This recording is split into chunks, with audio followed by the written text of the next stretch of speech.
Hello friends, welcome back to my channel. आज मैं आपके साथ शेयर करने वाली हूँ रेफ्रिजरेटर क्लीनिंग की टिप्स एंड ट्रिक्स। तो आइए देखते हैं कैसे कम से कम टाइम में अपने रेफ्रिजरेटर को बहुत अच्छे से डीप क्लीनिंग हम कर सकते हैं। तो फ्रेंड्स, ये है मेरा रेफ्रिजरेटर जिसमें से मैंने फ्रेश रूम का स्लाइडर निकाल लिया है, सेकंड स्लाइडर निकाल लिया है। धीरे धीरे मैं सारे attachment, food box, vegetable box, egg tray और सभी को निकाल के मैं अच्छे से वॉश करूँगी। और जो अटैचमेंट ना निकले उसको फोर्सफुली ना निकालें, उसको वहीं पे हम डीप क्लीन कर सकते हैं। उसकी भी मैं ट्रिक्स बताऊंगी। और फ्रेंड्स, ये है मेरा फ्रीजर जिसको मैं आज डीप क्लीन नहीं कर रही हूँ। मैं सिर्फ आज रेफ्रिजरेटर के पार्ट को ही डीप क्लीन करूँगी। एंड इसको क्लीन करने के लिए मैंने लिया है रिंस सोप और स्पॉन्ज की हेल्प से मैं इसको रब करूँगी और उसके बाद पानी से साफ़ कर दूँगी। फ्रेंड्स, अगर आप सोप यूज़ करना नहीं चाहते हैं तो आप कोई भी डिश सोप लिक्विड को यूज़ कर सकते हैं, वो भी इक्वली वर्क करता है।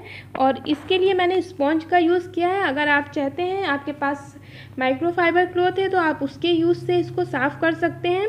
प्लीज़ फ्रेंड्स, इसमें कोई भी स्क्रबर का यूज़ ना करें, क्योंकि स्क्रबर से आपके इसमें स्क्रैचेस आ जाते हैं। चाहे वो ग्लास की ट्रे हो या फाइबर की ट्रे हो, कोई भी हो, उसमें स्क्रैचेस आ जाते हैं। ना स्टील स्क्रबर ना जूट का स्क्रबर यूज़ करें। और फ्रेंड्स, अगर आपके पास कोई भी स्पॉन्ज या माइक्रोफाइबर क्लॉथ नहीं है तो आप सिंपली एक कॉटन क्लॉथ लें, पुराना कोई भी, जैसे कि कॉटन क्लॉथ होता है, उसको आप सोप या डिश लिक्विड में भिगो के और उससे क्लीनिंग कर सकते हैं। इसको पानी से अच्छे से धुलने के बाद फिर मैं अब आई हूँ अपना वेजिटेबल बॉक्स लेने के लिए।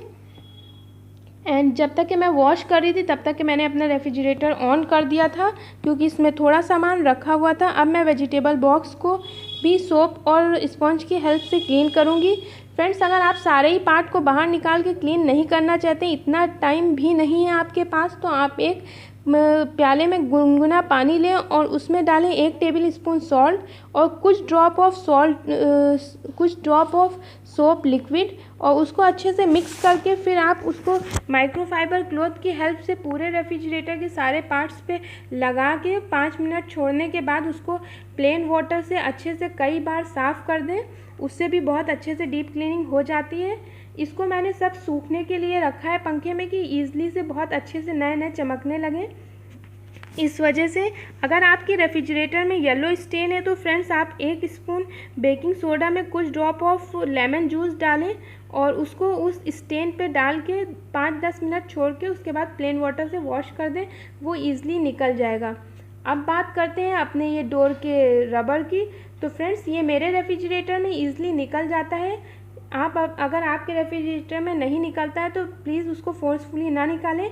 ये सारे ही रेफ्रिजरेटर में नहीं निकल पाता है। अगर जिसमें नहीं निकल पाता है उसमें आप डिश लिक्विड को एयरबड में लेके उससे क्लीन करें, उससे भी वो अच्छे से साफ़ हो जाता है। और ये देखिए, मेरे पूरे रेफ्रिजरेटर में काफ़ी गंदगी है, तो इसमें मैं वही सॉल्यूशन का इस्तेमाल करूँगी। 1 table spoon salt, few drops of dish soap, और अगर आपके पास लेमन जूस है तो उसको लेके आप पूरे अंदर के एंटायर रेफ्रिजरेटर को क्लीन कर दीजिए, जैसे मैंने क्लीन किया है। और अगर आपको येलो स्टेन मिले तो आप बेकिंग सोडा का यूज़ करके साफ़ कर सकते हैं। ये देखिए, मैंने बहुत अच्छे से सिर्फ इसमें सॉल्ट और थोड़ा सा डिश लिक्विड और थोड़ा सा लेमन जूस डाल के पूरा क्लीन किया है अच्छे से।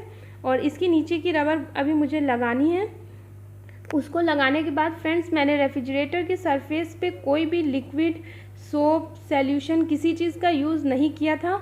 और इसको मैंने सारे अटैचमेंट फिर से वापस से लगा दिए हैं, जो कि काफ़ी अच्छे और चमकदार हो गए, बहुत साफ़ हैं और मेरा रेफ्रिजरेटर बहुत अच्छा लग रहा है। सारे ये देखिए, ग्लास वाले भी सब बहुत अच्छे से साफ़ हो गए हैं।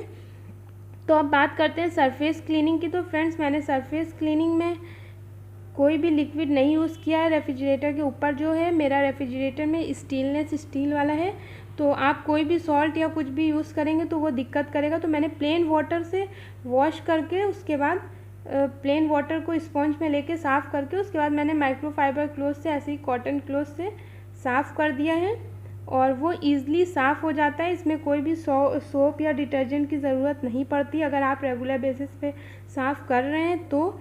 इसमें 10 इयर्स की वारंटी है। ये मेरे रेफ्रिजरेटर का model number and all that information है। और ये रेफ्रिजरेटर बहुत अच्छा है फ्रेंड्स, कम से कम अप्रॉक्सीमेट 3 इयर्स होने वाला होगा। ये अभी तक के ऐसे ही बिल्कुल न्यूली रेफ्रिजरेटर की तरह चमक रहा है। और फ्रेंड्स इसमें मैं यूज़ करती हूँ ये मैट्स का, ताकि रेफ्रिजरेटर बहुत गंदा ना हो। उसमें अगर हम लोग कोई एल्युमिनियम या कोई और यूटेंसिल्स रखें तो स्क्रैचेस ना पड़े, तो ये मैट बहुत हेल्पफुल रहता है। अगर आपके यहाँ नहीं है तो ईज़िली ये मॉल्स में या ऑनलाइन मिल जाता है, तो आप इसको लेके प्लेस करें तो इसकी शेल्फ़ लाइफ काफ़ी बढ़ जाती है। तो ये थी मेरी cleaning. Thanks for watching it.